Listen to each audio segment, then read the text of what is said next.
Vous aimeriez savoir faire une tarte avec des figues et des noix. Je vous montre comment faire aujourd'hui, c'est parti. Et donc bonjour à tous, c'est Kylian de la Maison Monet, j'espère que vous allez bien. On se retrouve aujourd'hui pour une toute nouvelle vidéo sur la recette de la tarte figues et noix, comme je vous avais parlé la semaine dernière. C'est vraiment une recette qui est un pur régal. En fait, on va se retrouver comme la dernière fois où on avait récolté nos petites figues sur le bord de la route. Et bien on va les utiliser, et cette fois je me suis dit que ça se marierait plutôt bien avec des noix, donc c'est ce qu'on va faire aujourd'hui. On va utiliser 3 recettes qu'on a déjà vues précédemment sur la chaîne. Sans plus attendre, générique.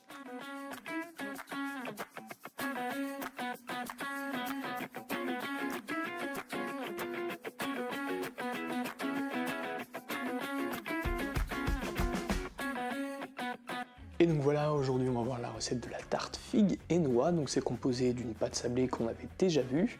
On va faire une crème d'amande aux noix. Vous allez voir, c'est hyper simple. On va recouvrir ça d'une petite confiture aux figues qu'on a vue il y a déjà 2 ou 3 semaines, je ne sais plus. Ensuite, avec cette confiture de figues, on va mettre par-dessus notre ganache montée vanille. Celle-là, on l'a vue la semaine dernière. Et on viendra ensuite décorer et mettre un peu de décor avec des figues, des noix caramélisées, vous verrez, c'est un pur régal. Sans plus attendre, on peut passer aux étapes de préparation de la recette, c'est parti. Et donc tout d'abord, pour commencer, vous allez avoir besoin de 3 recettes qui sont sur la chaîne YouTube. Donc il vous faudra la recette de la pâte sablée, il vous faudra la recette de la confiture à la figue, et il vous faudra la recette de la ganache montée vanille qu'on a vue la semaine dernière. Donc ces 3 recettes sont à faire la veille de votre préparation de la tarte, figues et noix. Et ensuite, une fois que vous avez fait toutes ces recettes, on peut revenir à maintenant et on va pouvoir foncer notre tarte. Allez, c'est parti. On va maintenant pouvoir foncer notre tarte. Donc ce qu'on va faire, c'est qu'on va venir détailler tout d'abord dans notre pâte un cercle avec tout simplement notre cercle qui sert à foncer notre tarte. Une fois que c'est fait, on va pouvoir graisser notre fond de tarte avec une bombe à graisse ou tout simplement du beurre.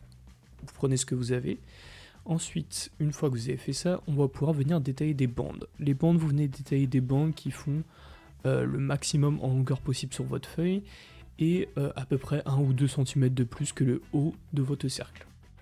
Et donc voilà, une fois que c'est fait, vous venez, comme je vous montre, les disposer bien au bord de votre cercle à tarte. Vous venez les poser comme ça. Et ensuite, une fois que c'est fait, on n'aura plus qu'à bien les coller avec nos doigts comme je vous montre ici. Et on n'aura plus qu'à couper en fait le surplus qu'il y a avec un couteau. Bien sûr, quand vous passez le couteau, vous le passez pour découper la pâte juste au-dessus du cercle. Vous allez voir, c'est assez simple. Et ensuite, une fois que c'est fait, on n'aura plus qu'avec l'ongle à légèrement décoller notre pâte de notre cercle à tarte. Et voilà, vous avez un fond de tarte qui est parfaitement foncé. Il pourra partir en cuisson un quart d'heure à 150 degrés. On va pouvoir passer à la crème de noix. Donc il va vous falloir 40 g de beurre qui est légèrement tiédi. Il va vous falloir 40 g de poudre de noix, 40 g de sucre. Il nous faudra aussi au niveau du matériel une spatule et une petite palette coudée. Et il nous faudra enfin un petit œuf d'environ 40 g et un petit peu de rhum ambré. Il faudra aussi une corne et un peu de cerneau de noix comme ceci. On va pouvoir passer aux étapes. Donc ce qu'on va faire, on va venir mettre notre sucre en poudre dans le beurre qui est légèrement ramolli et on va venir en fait ce qu'on appelle crémer notre mélange. Donc en fait c'est tout simplement un mélange entre du beurre et du sucre jusqu'à temps d'obtenir une sorte de crème un peu pommade, vous allez voir.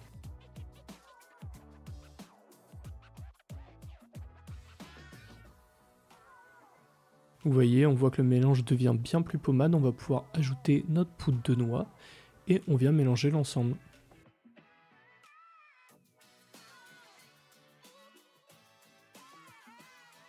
Une fois que c'est fait, on pourra ajouter notre œuf et pareil, on revient mélanger.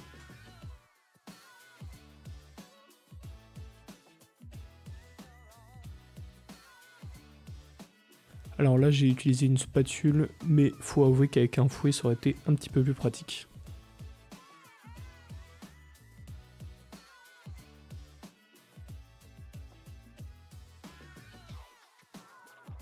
Et voilà, maintenant qu'on a terminé, on n'a plus qu'à ajouter nos 5 g de rhum ambré. Pas plus, hein. Surtout pas comme moi. Et on vient mélanger. Ensuite, une fois que vous avez fait ça, on va pouvoir sortir notre tarte du four qui a légèrement préchauffé. Du coup, ça fait un quart d'heure qu'elle est dans le four. On va pouvoir la sortir et on va venir mettre notre crème de noix. On vient bien sûr tout verser d'un seul coup. On se prend pas la tête avec une poche à douille. Et une fois que c'est fait, on n'aura plus qu'à bien l'étaler régulièrement sur le fond de notre tarte. Vous allez voir, ça ajoute un goût qui est incroyable à la tarte. Ça ajoute vraiment du croustillant et du goût à ce fond de tarte qui est déjà vraiment délicieux. Et on peut rajouter un petit peu de croquant avec des petits cerneaux de noix. Et voilà, une fois que vous avez fait ça, on n'aura plus qu'à la renvoyer en cuisson. On part pour, on va dire, 20 minutes à 150 degrés. Il faut qu'il y ait une belle coloration de la crème de noix, vous verrez. Et donc une fois que vous avez cuit votre tarte entre 15 et 20 minutes, ça dépend du four. Donc vous voyez, on a une belle coloration de notre crème de noix. On va pouvoir en fait ajouter la confiture. Mais avant de l'ajouter, si vous avez une râpe ou une microplane comme moi, vous venez râper les bords, en fait ça va faire un résultat vraiment parfait. S'il y a des petits défauts qui peuvent arriver sur la pâte qui glisse légèrement en dessous du cercle, vous verrez, ça apporte un résultat qui est vraiment bien plus net et beaucoup plus professionnel. Et donc voilà, une fois que c'est fait, on pourra ajouter notre confiture de figue ou n'importe quelle autre confiture si vous aimez un autre parfum. Moi aujourd'hui c'est figue. Donc on vient bien l'étaler sur tout le fond, une fine couche, hein, pas besoin d'en mettre trop, faut pas que ça soit trop sucré. Alors moi je galère un peu parce que ma confiture de figue, je laissais tous les morceaux, mais si vous la mixez, vous verrez que c'est un petit peu plus simple. Et donc voilà, on vient bien l'étaler sur tout le long, et on va pouvoir passer à la suite. On va maintenant pouvoir passer à la suite, donc on va faire en fait des noix caramélisées, sachez que c'est totalement facultatif, ça sert pour la déco de notre tarte, mais c'est pas du tout obligatoire, hein. Ça ajoute de la gourmandise, mais vous pouvez tout simplement mettre des noix non caramélisées. Donc pour la recette, on va avoir besoin d'une maryse et d'un thermomètre à sucre, après un thermomètre à son c'est plus pratique. Ce qu'on va faire dans notre casserole, on va mettre donc 50 g de sucre et 50 g d'eau. On va mettre ça à chauffer et on a aussi 50 g de noix comme vous voyez dans notre petit pot. Donc on va mettre ça à chauffer, on ajoute notre thermomètre à son du coup. Et donc on va venir faire cuire notre sucre jusqu'à 110 degrés. Une fois qu'on est à 110 degrés, on pourra venir ajouter nos noix. Et donc on va venir mélanger comme ça avec notre spatule. Vous allez voir, le sucre va bien se mélanger avec les noix. Ça va faire une couche blanche autour de la noix. Et ensuite on vient cuire ça à feu doux jusqu'à temps que en fait, le sucre caramélise et fasse des noix caramélisées, tout simplement. Ça peut prendre environ une bonne dizaine de minutes quand même de cuisson. C'est assez long. Et une fois que c'est fait, on n'aura plus qu'à le sortir du feu et on viendra le verser sur notre tapis siliconé comme ceci. Et vous venez bien séparer le caramel pour éviter que ça fasse des gros blocs de noix. Mais voilà, on va pouvoir passer à la suite, donc à la ganache montée vanille. C'est parti. Et donc voilà, on va passer à la ganache montée vanille. Donc c'est la recette qu'on a vue la semaine dernière. Donc vous avez fait normalement votre ganache la veille. Et aujourd'hui, on va venir donc la monter au batteur jusqu'à avoir une belle texture un peu chantilly, mais vraiment très légère. Et ensuite, on viendra mettre cette crème, on viendra la mettre en poche avec une douille de 10. Et donc voilà, maintenant qu'on a fini toutes nos recettes, on va pouvoir passer à la dernière étape, la finition. Donc on va utiliser, comme je vous l'avais dit, une poche avec une douille de 10. On va avoir besoin de figues, bien sûr, donc comme ceci, on va dire une petite dizaine, entre 8 et 10, de petite taille. On va avoir besoin d'un couteau et d'une petite spatule coudée. Bien sûr, on a notre tarte. L'idéal, c'est d'avoir un petit plateau tournant comme moi, mais c'est pas obligatoire. On a nos noix et j'ai acheté des petites fleurs qu'on peut trouver par exemple à Grand Frais. C'est des fleurs qui sont comestibles, bien sûr, qui nous serviront pour la déco. Donc ce qu'on va faire, on va venir mettre notre ganache en poche, comme ceci, et on va remplir en fait tout le fond de notre tarte. Donc vous voyez, on fait un petit boudin et on remplit tout. C'est pas grave si c'est pas très propre parce qu'en fait, après, on vient avec notre spatule, on vient bien lisser comme ceci. Le plus propre possible, c'est pas grave si vous en mettez sur le bord. En fait, juste après, on va venir avec notre doigt et on va bien nettoyer pour être vraiment très clean. Vous voyez, avec notre doigt, on vient bien racler les bords. Ça permet d'avoir un bord totalement propre.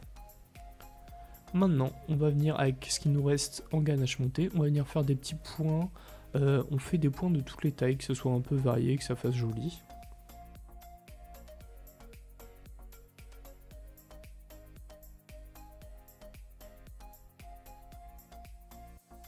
Et donc voilà, une fois qu'on a terminé notre ganache, on va pouvoir couper nos figues.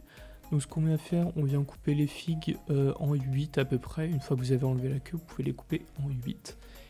Et on va les disposer comme ceci, un peu partout sur la tarte de façon totalement aléatoire. Vous voyez comme c'est hyper sympa. Donc là, vous sortez votre âme d'artiste et vous faites un peu comme bon vous semble. Ensuite, on n'aura plus qu'à mettre les noix caramélisées dans les trous qui restent. Et pour finir, on viendra avec une pince à épiler, disposer nos petites pétales de fleurs un peu partout, surtout sur la ganache, ça fait vraiment très joli. Et donc voilà, la recette est terminée, j'espère qu'elle vous a plu. Vous voyez, on a vraiment un magnifique résultat avec des petites figues, des petites noix. En plus, c'est hyper bon, vous allez voir, vous allez épater tout le monde. Sur ce, j'espère que cette délicieuse petite recette vous aura plu. On se retrouve la semaine prochaine pour une nouvelle vidéo. C'était Kylian de la Maison Monet. Ciao!